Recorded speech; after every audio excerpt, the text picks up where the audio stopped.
आज मैं आपको समझाने जा रहा हूं कि जी जैसे मैंने पिछली वीडियो अपलोड की है एक्सरसाइज के बारे में कि आपको एक्सरसाइज कितना करनी चाहिए, जिसमें मैंने बताया कि 15 मिनट आप डेली की अगर एक्सरसाइज अपने रूटीन रखते हैं तो आपकी सेहत के लिए बहुत जरूरी है और आपका वेट भी उससे मेंटेन रहता है। लेकिन अगर वेट कम करना है तो फिर आपको कितनी एक्सरसाइज करनी है, minimum half hour to 1 hour, वो डिपेंड करता है कि आपकी ओबेसिटी का लेवल क्या है। अच्छा, अब आप कहेंगे कि यार ये इतनी सारी हेक्टिक रूटीन हम कैसे करें, यानी ये थ्रू आउट लाइफ चलेगी हमारे साथ कि हमें अपना वजन मेंटेन करना है या अपने वजन को कम करना है, तो क्या करें हम। तो भाइयों, परेशान होने की जरूरत नहीं है। आपको ये सारी स्ट्रगल जो है ना, जब तक आपकी एज 45 तक नहीं पहुंच जाती, ठीक है, वहां तक करनी है, 45 ईयर्स के बाद। अब रिसर्च ये कहती है कि आमतौर पे मोस्टली ऑलमोस्ट कोई 70% इंडिविजुअल्स ऐसे हैं जब वो 45 ईयर्स की एज को पहुंचते हैं तब उनका वेट बढ़ना कम हो जाता है, ठीक है। और इनफैक्ट हाइट बढ़नी भी कम हो जाती है, बल्कि हाइट रिग्रेशन की तरफ चली जाती है। उसकी वजह यह है कि जो है ना थोड़ा सा यानी कि बॉडी में बेंड आना शुरू हो जाता है, जिसकी वजह से हाइट यानी कि फिजिकली तो कम नहीं होती, लेकिन जो है ना पोस्चर की वजह से थोड़ी सी हाइट कम हो जाती है। लेकिन वेट 70% आपका 45 की एज में ऑलमोस्ट सेम रहता है, ठीक है। जो जो फिर एज बढ़ती जाती है वेट भी आपका हल्का फुल्का कम होता जाता है, ठीक है। लेकिन ये सारे केसेस में लागू नहीं होता, ठीक है।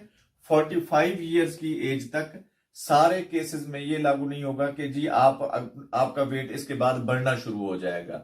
कुछ केसेस में वेट बढ़ भी सकता है या कुछ केसेस में वेट मेंटेन भी रहता है जहां पे आपने रखा हुआ है, ठीक है ना। लेकिन ज्यादातर यही होता है कि जो वेट आपका 45 ईयर्स की एज तक है वही मेंटेन रहता है ऑलमोस्ट, और 50 या 55 के बाद उसमें थोड़ी बहुत कमी आना शुरू हो जाती है, ठीक है ना। वो फिर ओल्ड एज की जो कॉम्प्लिकेशंस है वो आना शुरू हो जाती है, सिनाइल चेंजेस जिनको हम कहते हैं, ठीक है। तो वो उनके साथ फिर क्या होता है, वेट भी रिड्यूस होना शुरू हो जाता है आपका, और जो है ना दूसरी प्रॉब्लम्स भी आना शुरू हो जाती हैं, यानी कि हार्ट की प्रॉब्लम्स आना शुरू हो जाती हैं, या बाज का तो खुदा ना खास्ता जैसे अब बहुत सारी चीजें कॉमन होती जा रही हैं, ऑटो इम्यून डिजीजेस जिनमें आर्थराइटिस की यानी कि जॉइंट के पेन की, यूरिक एसिड बढ़ जाने की बीमारियां, या इवन खुदा ना खास्ता कैंसर तक भी बात चली जाती है।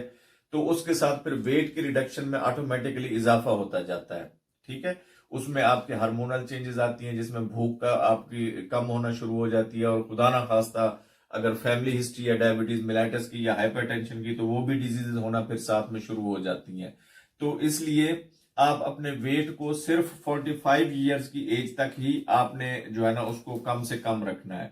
45 ईयर्स की एज के बाद ये नहीं है कि आप फिजिकल एक्टिविटी छोड़ दें, लेकिन फिजिकल एक्टिविटी में आप एक नॉर्मल सी वॉक भी कर लेंगे ना तो वो आपके लिए बिल्कुल फिट रहेगी। वो आपको जस्ट यानी कि चौकस रखने के लिए किस्म का, यानी कि तादेर अपनी एनर्जीज को यूटिलाइज करने के लिए आप उसको यूज कर सकते हैं।